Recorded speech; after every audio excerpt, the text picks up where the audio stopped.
नमस्कार, SBT news में आपका स्वागत है। पेश है 23 नवंबर मंगलवार दोपहर 3:15 बजे राजस्थान जोधपुर बीकानेर की बड़ी खबरें। जयपुर में मंगलवार सुबह 11:30 बजे 3 कारोबारियों के यहां आयकर विभाग के छापे पड़े। इनमें एक ज्वेलरी व्यापारी बताया जा रहा है, जबकि एक फाइनेंस कंपनी का है। आयकर विभाग की इस कार्रवाई के बाद हड़कंप मच गया। आयकर विभाग के अधिकारी यहां दस्तावेज खंगाल रहे हैं। प्रदेश के पूर्व मुख्यमंत्री वसुंधरा राजे ने मंगलवार को मेवाड़ दर्शन यात्रा शुरू की है। चुनाव के 2 साल पहले एक बार फिर वे सक्रिय हो गई हैं। इस बार पहली बार उन्होंने राजसमंद के चारभुजा जी से नहीं, बल्कि मेवाड़ के सुप्रसिद्ध कृष्ण धाम श्री सांवलिया जी से अपनी शुरुआत की है। मंगलवार दोपहर करीब 12 बजे वे सांवलिया सेठ मंदिर पहुंची। दर्शन के बाद वे अपने समर्थकों से मिली। यहां पार्टी पदाधिकारियों की ओर से उनका स्वागत किया गया। कांग्रेस में फिर किताबी बम फूटा है। सलमान खुर्शीद के बाद अब कांग्रेस नेता मनीष तिवारी की किताब चर्चा में है। उन्होंने मनमोहन सिंह की यूपीए सरकार पर सवाल खड़े किए हैं।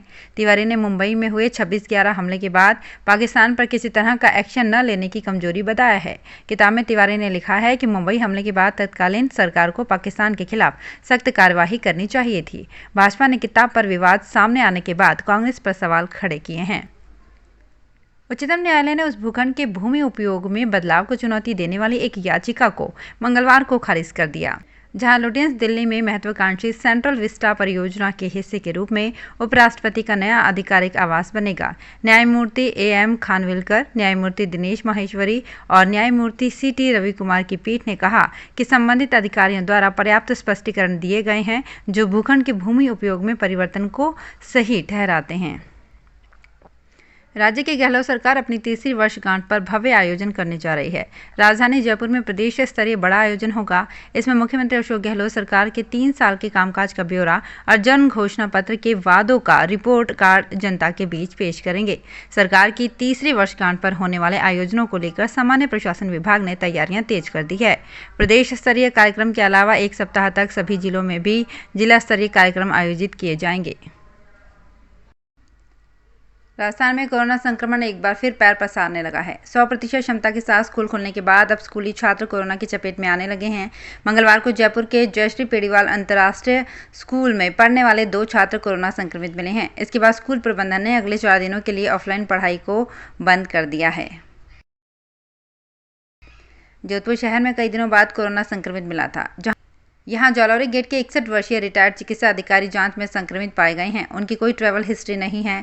कुछ दिन पूर्व बुखार आने पर उन्होंने डेंगू पर संदेह जताया था और साथ में ही कोरोना टेस्ट भी कराया। टेस्ट रिपोर्ट आने पर वे कोरोना पॉजिटिव करार दिए गए। हालांकि घर में उनकी पत्नी और बेटी की रिपोर्ट नेगेटिव आई है। रिटायर्ड डॉक्टर घर में आइसोलेटेड हो गए हैं।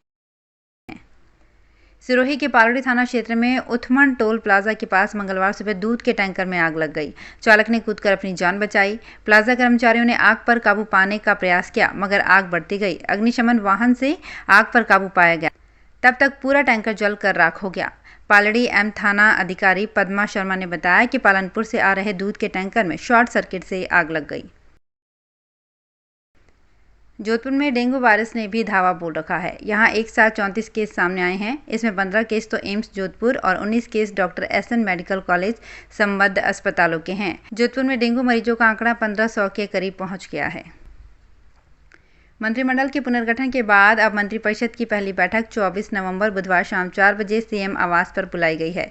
मुख्यमंत्री अशोक गहलोत की अध्यक्षता में होने वाली इस बैठक में कैबिनेट और मंत्रिपरिषद के सदस्य एक साथ शामिल होंगे। बताया जाता है कि मिशन 2023 को लेकर बैठक में चर्चा होगी कि 2 साल के बाद होने वाले विधानसभा चुनाव में पार्टी फिर से सत्ता में लौटे। इसके लिए पूरी शिद्दत के साथ जनता के बीच रहकर काम करना है। पश्चिमी विक्षोभ का असर समाप्त होते ही जोधपुर में मौसम सामान्य होने लग गया है। यहां दिन के साथ ही रात का पारा भी बढ़ रहा है। मंगलवार को यहां दोपहर में अधिकतम तापमान 32 और न्यूनतम 21 डिग्री सेल्सियस रिकॉर्ड किया गया। सुबह वातावरण में अपेक्षित आर्द्रता 62% रही।